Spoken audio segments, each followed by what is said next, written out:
Yo, welcome back to the Nerds with Glasses podcast. I am your host, Knowledge. And I'm Javi. Today, guys, we're going to start off with something a little bit different. Not gaming news, but definitely related. Yeah, so we got hit up by this channel called Smash Bits. And we'll tell you about them in a little bit. But basically, they made a Kickstarter, which you guys, I posted the video a little earlier so you guys can watch it. And we really like what they want to do. So, what do they want to do, Javi? They want to make a full-length movie based off, I guess, a parody off of The Legend of Zelda. I think it was the first game, right? Yeah, Ocarina of Time. Ocarina of Time. Yeah. And they just want, they're trying to get some funding. They want to get some voice actors and stuff like that. Yeah. And we were looking through their stuff. I mean, we've seen their stuff before on their channel, or at least on their Machinima channel. Yeah. So it was really cool that they've been hitting up people to like. Yeah, I'm sure they hit up. I know they just didn't hit us up. No, of course. I know they hit up a bunch of people to support, and like usually we don't really do that too much, but we saw it and we really loved it. Yeah. Because I mean, I followed their channel a while back. Yeah. I haven't kept up with them, but. It seems like they want to do something like a Blue Harvest. The Family Guy Blue Harvest style of a parody. Yeah, kind of like that was a Star Wars parody. If you guys never seen it, and I mean they say as much too in their Kickstarter, so that they're like keep that in mind. That's what we're going for. They said that it's specifically Legend of Neo and Blue Harvest are like they're kind of like influenced. Not influenced, but what the style they're trying to go for. Yeah, and I think they're trying to raise $225,000. Around that, maybe 250, which seems like a lot, but like when you watch what these guys have done, like they clearly know what they're doing. They have a certain style comedy. That's, and they have a background in animation, and like the cool thing in their demo reel is that like you were saying, I wish they would have put more of their jokes in there, but they showed like every type of animation they've done. They have a studio in Bulgaria. Belgium, somewhere. They have a studio. No, they don't have a studio. No, well, they work with one. That's how they did it. That's what they're gonna do. Oh, okay. That's what they want to do. Oh, okay, right. Yeah, but like I think they have a staff of 15 people from all around the world. And they communicate with each other through Skype and stuff like that. But they found a studio that they want to work with to do this specific movie, and they said like. It was gonna cost them 60% of like the $225,000 is gonna be for that for animation, which makes sense. That is like the hardest part of the whole thing. So they have a whole schedule planned out and all these perks, and like I don't know, I'm definitely gonna support it. That's why I posted the video, and I don't. We just wanted to let you guys know. Yeah, just take a look at it, see if you guys. You don't have to donate. Just get the word out there. Yeah, I mean, like if you're a big fan of Legend of Zelda, then you might be interested in that. And I love Ocarina of Time like to death, like everyone else. Yeah, it's like I mean, it's considered one of the greatest games of all time, and that's like unanimous. Like at least like even if you don't think it's the greatest game of all time, you've heard that. Oh, this is the greatest game. Yeah, you'll put it in the conversation, and like. Zelda will last, hopefully, like from here to eternity, because it's just such a great story. Yes. That's retold over and over and over again. Yeah, very similar style. But it's because that story is the hero's journey. Yeah. And that story's been around for thousands of years. Right. You know, it's just being retold. All right, so let's get into the stories for the week. All right, so the first story that I found really interesting was. With the World Championships going on, which we'll talk about a little bit for League of Legends, I saw that HBO, their show Real Sports, which is like a weekly, like kind of documentary-ish show where they show real stories about kind real sports, like up and coming stars kind of thing. Yeah, it depends, like or they just like they'll look at the real life of athletes and that type of stuff. So they're gonna do. Thing on Robert Morris's college team for League of Legends. Yeah, the first scholarship team or whatever. Yeah, League of Legends, I think. Yeah, exactly. So it's just like what the fuck. I thought it was really cool because it's like a really legit fucking show. Right. Yeah. It's cool. I mean, gaming a while back, the competitive was like in the limelight, on TV and stuff, getting a lot of publicity. And I mean, it's still doing it now, but it was kind of like doing it on its own time. You know what I mean? Yeah. Kind of separated away from this kind of stuff. Yeah. And now it seems like it's especially with League of Legends, how big it's getting. It's like you can't ignore it, kind of. Yeah, they're just trying to. I mean, it's probably them just trying to cash in on it too. You know what I mean? I mean, but yeah, I think people are starting to take notice. I think parents are starting to get kids all over the place. We're like, oh, I want to go to the League of Legends tournament at Staples Center, you know, like or something like that, because that's where they had it last year. Yeah, like I can imagine like my like that being like, oh, like it's like not just for people that like this stuff, you know, but like as an outing, going to watch a League of Legends match at like a stadium. Yeah, and the cool thing is the crowd is always really into it too, which is any event, like you just go because you want to be part of that rush and that and it's that crazy, event. you know, because people like always kind of like put down video games because it's this like this kind of like, I guess not the person, like I guess an out of body experience for the person playing. Like it's not them doing any like, you know, or at least in their mind, not doing much, just sitting there pressing buttons. Yeah. But and then you're looking at the stuff they're doing, and it's like, whoa, it's so exciting. Yeah, it can be. Yeah, exactly. Yeah, it can be. And I don't know. The fact that, I mean, there's been so many examples like this in the past couple of months. So this is just another one of notch on. It's like, oh shit, Real Sports, HBO's Real Sports with Brian Gumbel is, you know, and I read in the article that they actually did a piece on it last year about just the growth of esports. And this right now they're gonna do this coming up week, they're gonna do it about, like we said, the first team. So that was I think we talked about that too a couple of months ago. Yeah, we talked about it was the same school, if I'm not mistaken. Yeah, it was the first college to ever give scholarships to a League of Legends team. An actual team, right? Yeah. I think. And I mean, I don't know who they compete against. I guess there's a collegiate, like, a collegiate. I forgot what it's called. But there's like a collegiate league where all these League of Legends teams play. I thought it was funny seeing the teaser because, and I mean, I'm a gamer and like a nerd too, whatever. But it was just funny because they had a big pep rally. And fucking, they're announcing like the athletes for the school, and then like the football team comes out and it's like these huge fucking black and white Latino dudes, like just like ripped, and then fucking the basketball team comes out and they're like 8 feet tall, walking out, and then they're like, oh, the League of Legends team, and it's like some people, skinny little, it's like some short Asian fat guy and some fucking pale skinny white guy walking out and shit. It was hilarious. Like pushing up his glasses. Yeah, it was just like, wow. And I mean, I don't know, they didn't really show how the whole crowd reacted to it. I assume because it's a small school, people are really supportive. But, you know, I would love to see it. People are like, you know, doing the kind of like, okay, am I supposed to clap? And you just hear that one person clap. Yeah, and I wonder how the real athletes, because you're not a real athlete if you play esports. You're a professional player or whatever, you know, but like you're not an athlete by any sense of the word. Yeah, exactly. I mean, sports is kind of like, I guess it can be played around with, but you can't. There's no way you can say they're athletes. Which is another, or whatever. We had that argument. I never call them athletes. I call them like competitors or something like that. You know, something that really defines what they are. Yeah, and I mean, if you break it down, that's what sports are. You know? Competition. Yeah.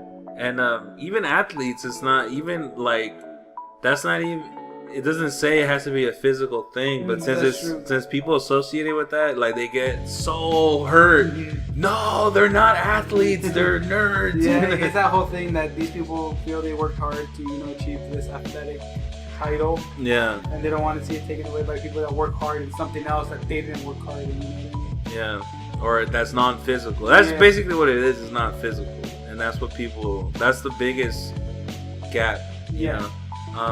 But anyways, I'm definitely going to watch it because it's really cool to see how the mass media interprets it. How it's going to react. Oh, actually, not how it reacts. I'm sorry, you're right. How they're going to be talking about it. Yeah, exactly. Like, because it's always funny to me when I see, I've read a couple articles before. Like, there's an ESPN article. That's when I first discovered esports, was this ESPN article where, get closer, because I think you're a little too far. Or you're like, you always sound so far away, like halfway through the goddamn slide.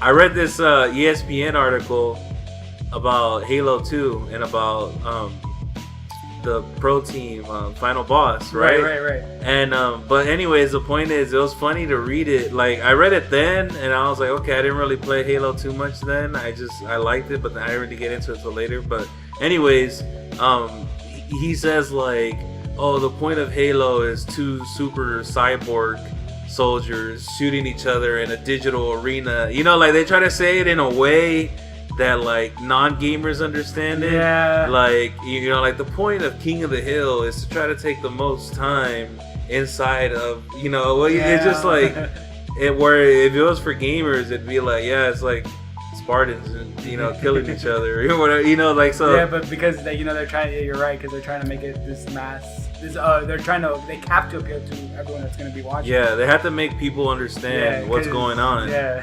You know, especially League of Legends is going to be difficult. I don't know if they're even going to explain the game to people, like in a dumbed down version. Yeah, or, you know, like, because if they're showing gameplay, which I know they have to a little bit, it'll be, you know. Yeah, what is that? I mean, I'm sure they go to the player cams, but like, even when you watch like esports, like, you know, like Call of Duty, you don't really see the players that much. You're looking at their game, like the gameplay. Yeah, you're just like, what the fuck? Like, what's going on? Like, I don't understand what's going on. And we've had an argument before where it was, at least with shooters, it's easier to interpret because people are just dying. You're like, it's easier to interpret, but one of the things I was thinking, it's a lot harder to follow, and I'm sure it's going to be the same thing with League of Legends, because you don't get the wide scope. You know what I'm saying? Like, yeah, they have the little thing in the side showing like all the people, but you don't see every individual gunfight. Yeah. You know what I'm saying? Like, in a sport, you see almost like everything. You know? You see everything happening at once. Yeah, that's so true. In League of Legends, I mean, I think it's like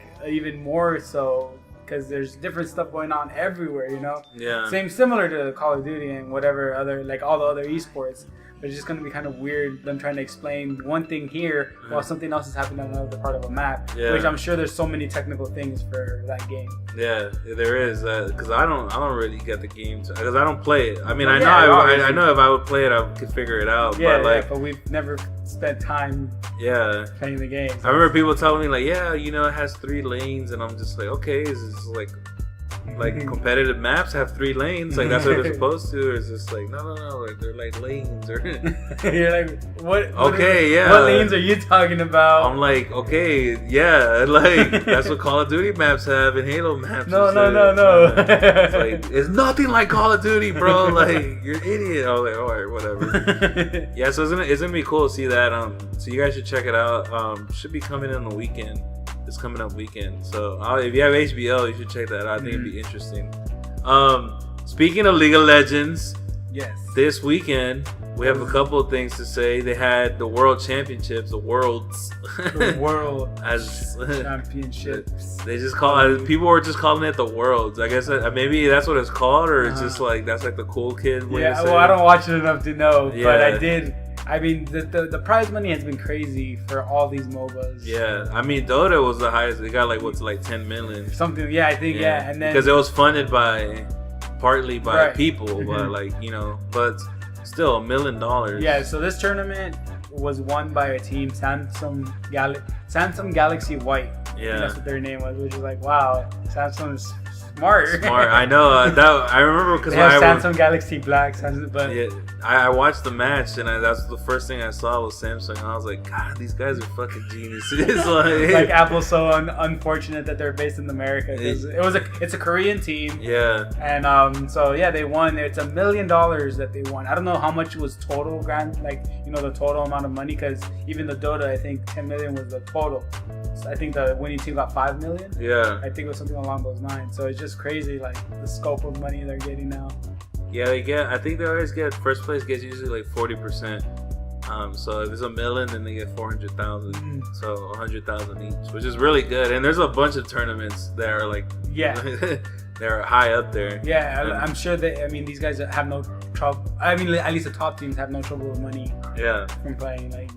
But I enjoy watching sometimes, even though I don't play the game or anything. But it's just cool to hear like the announcers. The announcers like, are the best part. Oh my god, he's on! If your sport doesn't have good announcers, you can make anything can become a sport. Like it's not a sport, but something can become like entertainment. Exactly, as long as they have a great announcer. Like, yeah, the announcer can make it exciting. Exactly. Yeah. That's an important key. That's one of the things that's evolved over time too, because back in the day, when like NWG first started, Halo and Smash Brothers, those were Halo 1 and Smash Brothers Melee, they didn't even have announcers. They were like, you would just watch the stream and you would just watch gameplay, and like it'd be so hard to follow what the fuck was going on. I mean, I can understand how it works for Smash. I didn't watch the competitive scene before when I guess that. But like, so did they switch to different people, or was it just on one person the whole game?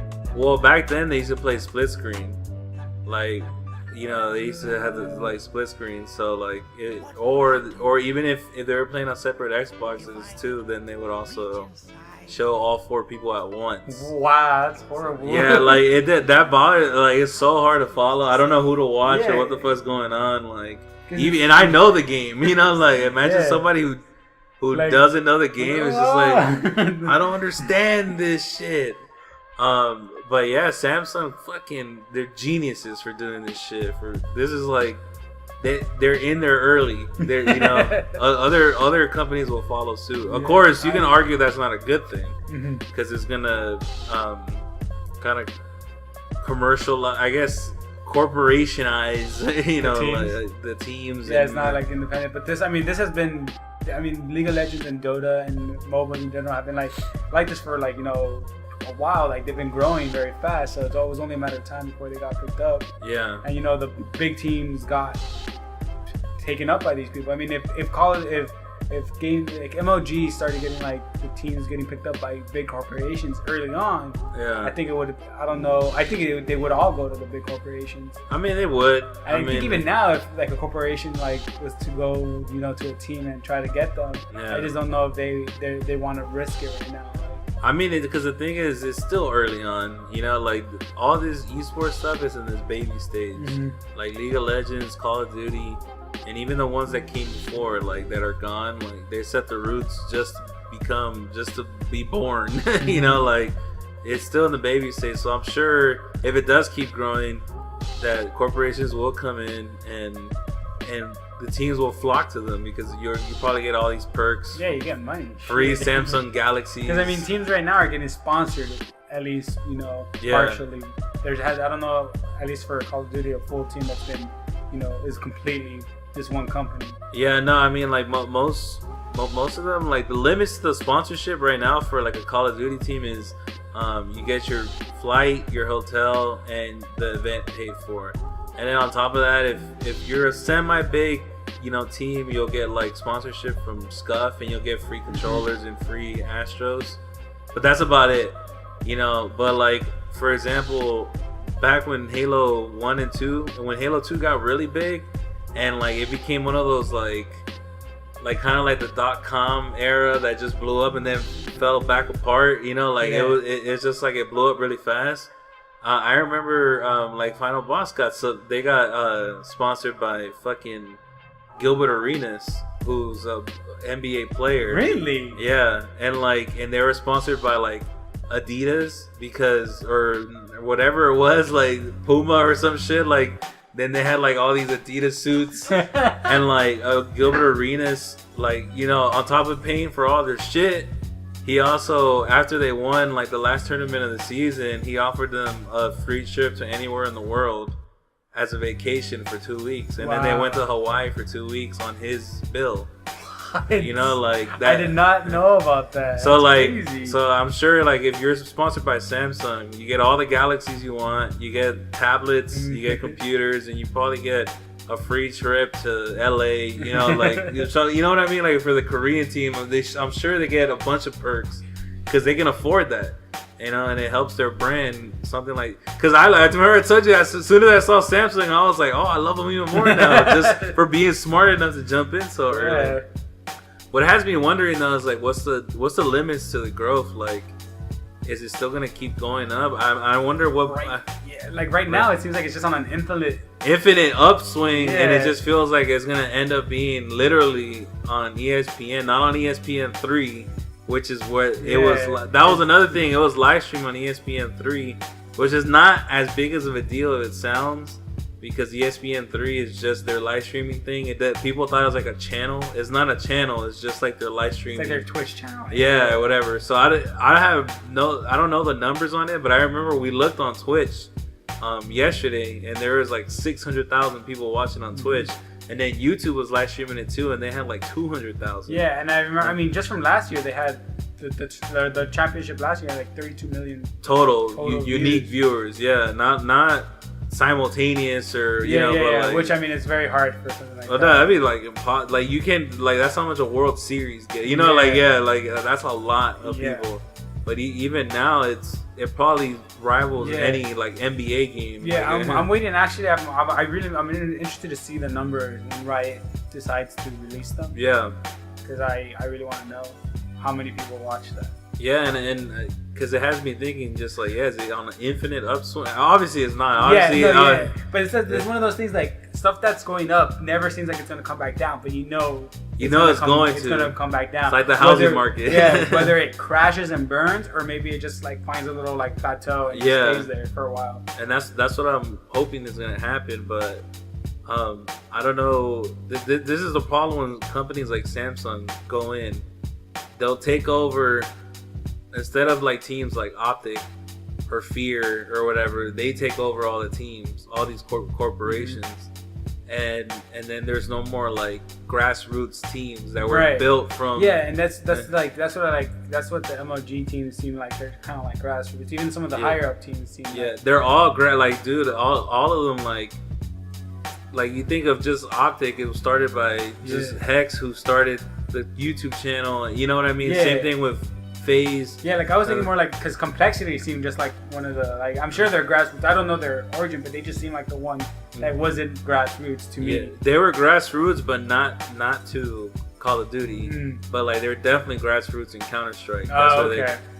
Just like one guy who had a vision and like wanted to do it. I mean, every company starts that way, but like of course there's companies like Apple and Samsung who have started that way like 35 years ago. They already have the lead. They're already a corporation. But point is, that's the danger where it's like, okay, let's say all these corporations buy in, right? And then something happens where like there's a small dip in viewership where like, okay, it's not growing this year. So then like the corporations are fast to jump in and fast to jump out. Yeah, that's what they seem like.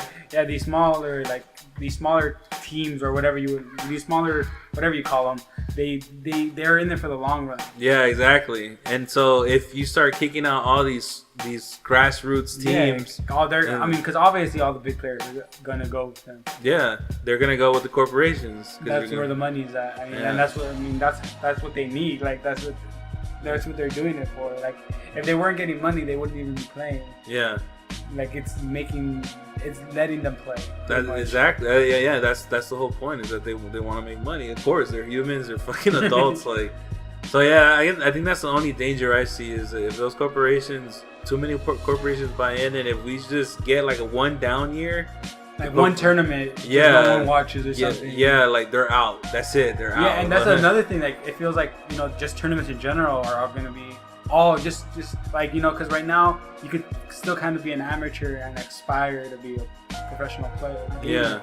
But if they were to take over, it'd be like so big that like it would be kind of like how athletes are to us, like professional basketball players are to us. Like we're never gonna achieve that. Yeah, that's impossible. Yeah, it's true. And right now it does feel like I could, maybe we're gonna drop YouTube and just play League of Legends. Yeah. Oh, you said that earlier. It's just like, bro, that's what we have to do. Like, fuck YouTube. What the fuck? Like.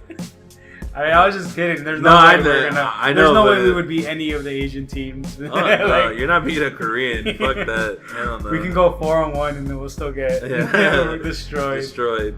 All right, so this week, not a lot of games coming out this week. Only kind of interesting games. Well, okay, Legend of Korra is coming out, but if history holds up, the game's gonna suck, but it's gonna be cool for fans. Yeah. But like It's like kind of like every Naruto game that's ever come out. Well, people love them, so yeah, it is definitely. Fans love them. Exactly, that's what I'm saying. Sorry. Yeah, exactly. Fans, I forgot they're not people, Mike. I'm sorry, Mike. I didn't know. Fans are real humans. No, but the one that is interesting is Bayonetta 2. Bayonetta 2. This is like the fairy tale story for like game development because it's like it was like, oh my god, it worked. We finally got our wish. Like, because we wished upon that star and it finally came true. There's so many times when games get delayed so much that it never works out. Yeah. It never, like in this game, it's been through like, and not only exclusive here, exclusive there. It was completely bought. Like games that are like bought from someone else never. Yeah. They're never as good as, or almost never as good as the original. Sometimes they're even 100 times worse. Yeah. I mean, we're lucky if it's just as good. Yeah. And this game, I mean, Bayonetta was owned by Sega. Now it's. It was published by Sega. Published by Sega. I can't remember who made it, but anyway. Now Nintendo's publishing and it's made by Platinum Games. Yeah. So, point being, it's coming out on Friday. It's gotten extraordinarily good reviews. And like I've said before, reviews aren't everything. You gotta play it by yourself. But we played the game. At least we played Bayonetta 1. And that one was amazing. That one was really good. And based on the reviews, that one got like 8s, let's say. And I think that's about right. I was like, it was a perfect game. Yeah, it was definitely, because the game definitely didn't take itself serious. It's like one of those games that doesn't take itself super serious. Yeah. It's just a fun time, pretty much. I mean, for God's sakes, the woman's naked. Yeah, there's just like a part where I think she has a clone, and they start like, Vogue. They just like do poses to each other. And it's like, who could do the sexier pose? And then the other one explodes. And Bayonetta does a sexier pose. It's like, what? Exactly. But it was just amazing. Like, just like the whole game in general, that was just, it was well made. Yeah, crazy and fucking had a lot of personality. And it worked all together. So this one, actually from GameSpot. Now, personally, this is just for me. I like GameSpot reviews. Everybody has their preference. I always like GameSpot the most because they always do the harder reviews. Every time that you see a game get like a 9 or something like that, and then other places have like 9.99, then GameSpot gives like an 8. And I don't think that they like just look. Yeah, I'm sure that's exactly what they do. They're like, okay, so IGN okay, so they're giving it a 9. We should give it like a 7. Yeah, grew up some like. And they've brutalized some really good games that people were like shocked. I remember when they gave The Last of Us an 8. They got death threats. How dare you? No, yeah, the PlayStation fanboys gave them death threats. That was too high stakes. And then the last Zelda, they gave a 7.5. The Hyrule Warriors? No, the Skyward Sword. Oh, okay. The last real Zelda game. Okay, you didn't say real Zelda game. You said Zelda game. Alright, Mike, you confused me. Yeah, so I mean, like fans aren't people. Yeah, so they're definitely tough reviewers, which I really like, and they give it a perfect 10, which is fucking insane. And then it was such a big deal to them, and they had like 1,000 comments within like the first 20 minutes. That they actually later the next day released an article about perfect 10s, about what their criteria is, and like when because they've only rewarded a perfect 10 times. Wow, so this was their 10th time? No, my bad. They only released it. They've only given perfect 10 7 times. Okay. Yeah, the 10-10 fucking. That would have been cool. Yeah, so like they've only done it 7 times. The other ones, off the top of my head, I can think of was Tony Hawk Pro Skater 3. Really good game, by the way. Ocarina of Time, GTA 4. Kind of weird. Metal Gear Solid 4. Okay. The first one on the PS3. Right. That one was groundbreaking. I can see it. Yeah. And I can think of Soul Calibur. Soul Calibur. Yeah, for the Dreamcast. You had to be there. That game was fucking sick when it came. It really was. For the Dreamcast, though, right? Yeah, because the thing is, like that back. If you guys don't know the little history of it, Dreamcast was like on the same level as like a PlayStation 2 and an Xbox and a GameCube. That was like that generation, like the 6th generation of consoles. But the Dreamcast came out like a year or two before those. It was like, whoa. Yeah, and like so many people were crazy about it. The crazy thing is that the Dreamcast even looked better and played better than the PlayStation 2 and the Xbox, even though it came out before. And for some reason, just couldn't. Sega fucked themselves over. Sega came out with the Saturn, and they completely fucked over their clientele by not having the games ready, by being too expensive, and so they lost a lot of cachet with their fans. And then when the Dreamcast came out, they tried to get them back, but it was just too late. Mm-hmm. Plus, piracy killed them because you could play Dreamcast games without burnt games without having to mod it. Wow. Yeah, and then then they try to fix it.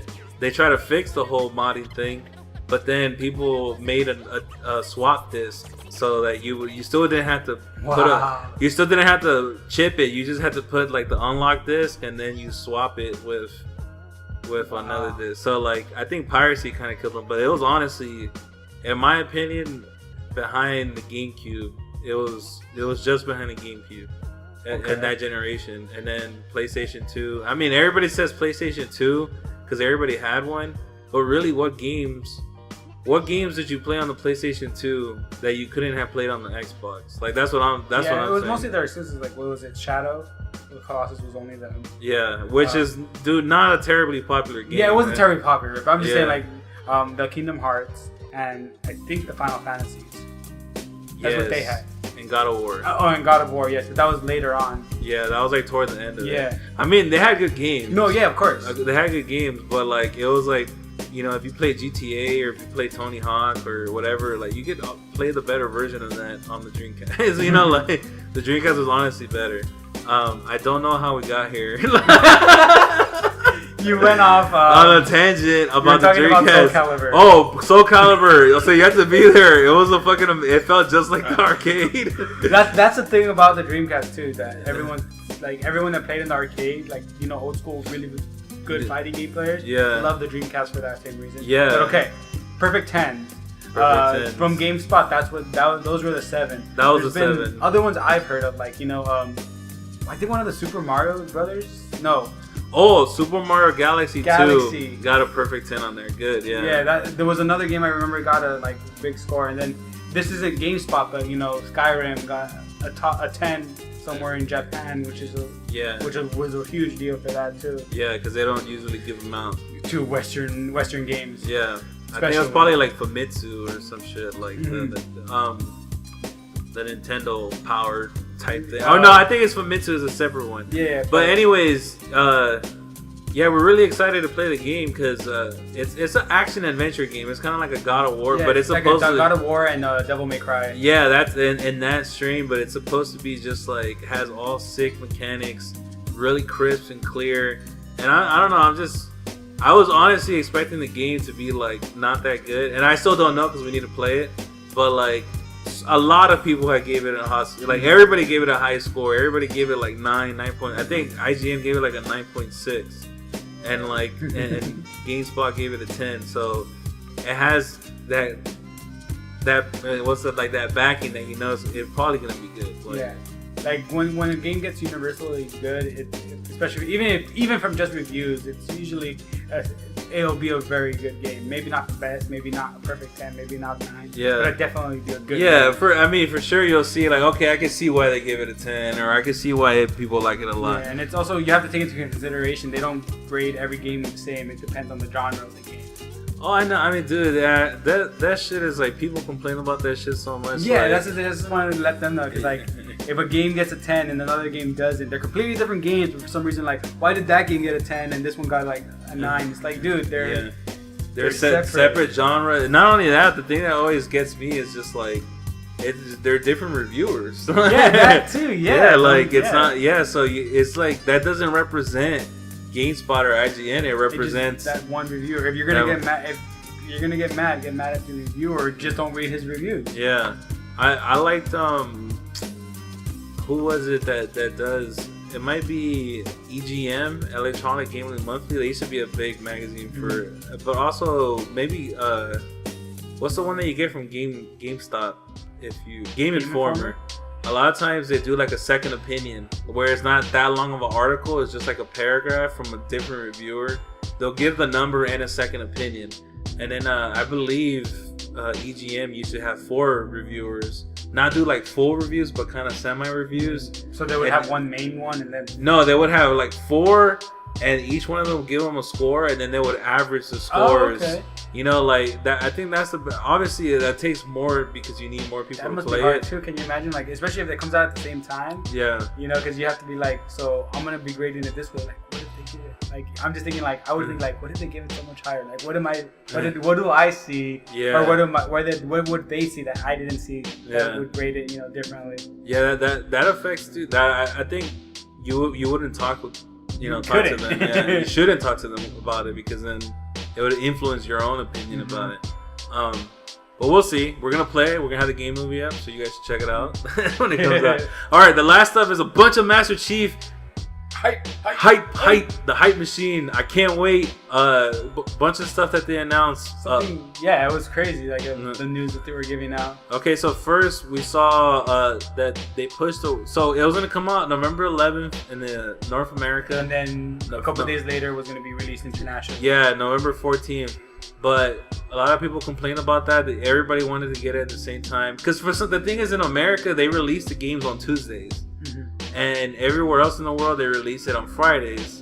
And then I was actually like, why the fuck do they release it on Tuesday? Like, I never understood that. And then we looked it up, and it was just like, oh yeah, because they don't want to compete with movies. They're different. They don't want to even touch that. Yeah, they want to have their own, which makes sense to me. Which Nintendo, I guess, hasn't. they don't know yet. Yeah, because Nintendo releases their games on Fridays. They haven't got the memo. Maybe that's why they haven't been doing well. Friday, you're ruining it. So yeah, they're gonna push up the release date for international, except for a couple countries like France and Belgium. France is gonna be getting it the 14th still. Yeah. There was I think 3 countries on the list. Belgium, Japan, I think the 12th and the 13th. But for the most part, the whole world's gonna get it at the same time. So that's cool. That means there should be a lot of people on the servers. But hopefully you don't get messed up with somebody from fucking Hawaii or the UK or something because you'll be lagging like shit. Right, yeah. Or unless they finally fix that shit, which I think is impossible. I don't know. I mean, it is on the Xbox One. I mean, I don't know. I don't play the Xbox One online that much, so I wouldn't know. All these dedicated servers that we were promised. The 300,000 servers so, promised. Those servers should. I mean, they're telling the truth all the time. They should be fine. Yeah, just like Titanfall wasn't. Right. Yeah. I was lagging all over the fucking place. I couldn't get goddamn 3 bars on that game. Well, I think that was because, they had new mechanics. I don't fucking know. Get out of here. Alright, the other stuff we saw too was that it's going to be 45 gigabytes on release, but it's also going to have a 20 gigabyte fucking update day one update, yeah. Which everybody hates because you're ready to play the fucking game. But at least, I love when the companies communicate with their fans. Like you don't just get blindsided by if you don't follow them, you might get blindsided. Yes. But at the very least, the guy said he's just like, yes, I understand it's a big update, but we didn't want to cut any corners. We wanted to make sure that you get the best Halo experience that you can possibly get. And I respect that because at least he's telling us, and you don't get fucking blindsided on day one. Yeah. Where you have to wait for another goddamn hour just to play the game. They also said Spartan Ops will not be in the game until December. Yeah, so it's not going to be on release. Yeah, which is fine by me. Spartan Ops sucks anyways. The only thing cool about Spartan Ops is the cutscenes. Yeah. And you can watch that on Gamers Little Playground. YouTube.com/Geo Playground. What else was it? I forgot. What was it? I just put a hype. I know I was going to say go look because I don't remember. Oh, and the last thing that they announced was that they're doing a making of the Halo 2 anniversary. They had a trailer for it. Yeah, they had a trailer for it for the making of Halo 2 Anniversary, which is cool. I love behind the scenes shit. Yeah, documentary style stuff, especially for something you're interested in, is always really entertaining. Yeah, I love getting in the mind of what they were thinking and why they did the choices why they made the choices they made. I love that. I love just watching the whole Halo 1. First Halo, like how it wasn't even supposed to be what Halo ended up being. Yeah, stuff like that is so interesting to see. Yeah, like how their thinking is working, what they changed completely. I think what interests me me the most about that stuff is that, like, you see how one decision could have changed everything. Yeah. It's just like you're saying right now about Halo 1. Like, Halo 1 was originally a third person, like, adventure game. It wasn't like a first person shooter. And then somewhere along the lines, they you know, like, let's try this, and then they loved it. And then, like, what if somebody didn't say, let's try this? I mean, would it still be as big as it is? Yeah, will we even play it? Will we even know the franchise? Maybe it would have been even better. Yeah. You know, who knows? Yeah. That's the thing. Shooters probably wouldn't have busted out so much. You know, yeah, maybe something along those lines. Yeah, I think the progression of shooters for consoles would have been a lot slower. Eventually, there would have been another game that would have came out that would have done the same thing that Halo did for console shooters, but definitely Halo put it on the map. I don't think you would have a Call of Duty without Halo. Like, I think the people who made Call of Duty would have done something else. Or, yeah, they would. Yeah, exactly. So yeah. it would have made it like, it's crazy how these things have influences on, like, everything related to, like, everything in proximity. Yeah, down the line. So yeah, there's a bunch of stuff for Halo. I would honestly, like, sell my family into slave labor to play it today. I'm glad your family. You're glad you're not my family. I'm not technically in your family. I'll sell you into slave labor to play this game right fucking now. I want to get my. What if you can only watch someone else play the whole game though? No, I don't know about that. You wouldn't be down? You had to. I can watch people now. I mean, like, you know, there's all over fucking the internet people playing the Master Chief. I'm not playing it. They're playing it. Fuck that. Yeah, so we'll see, guys, what more news comes from Halo. But that will be our show for today. Thanks for joining us. My name is Knowledge. And I'm Javi. Peace. Peace out, guys.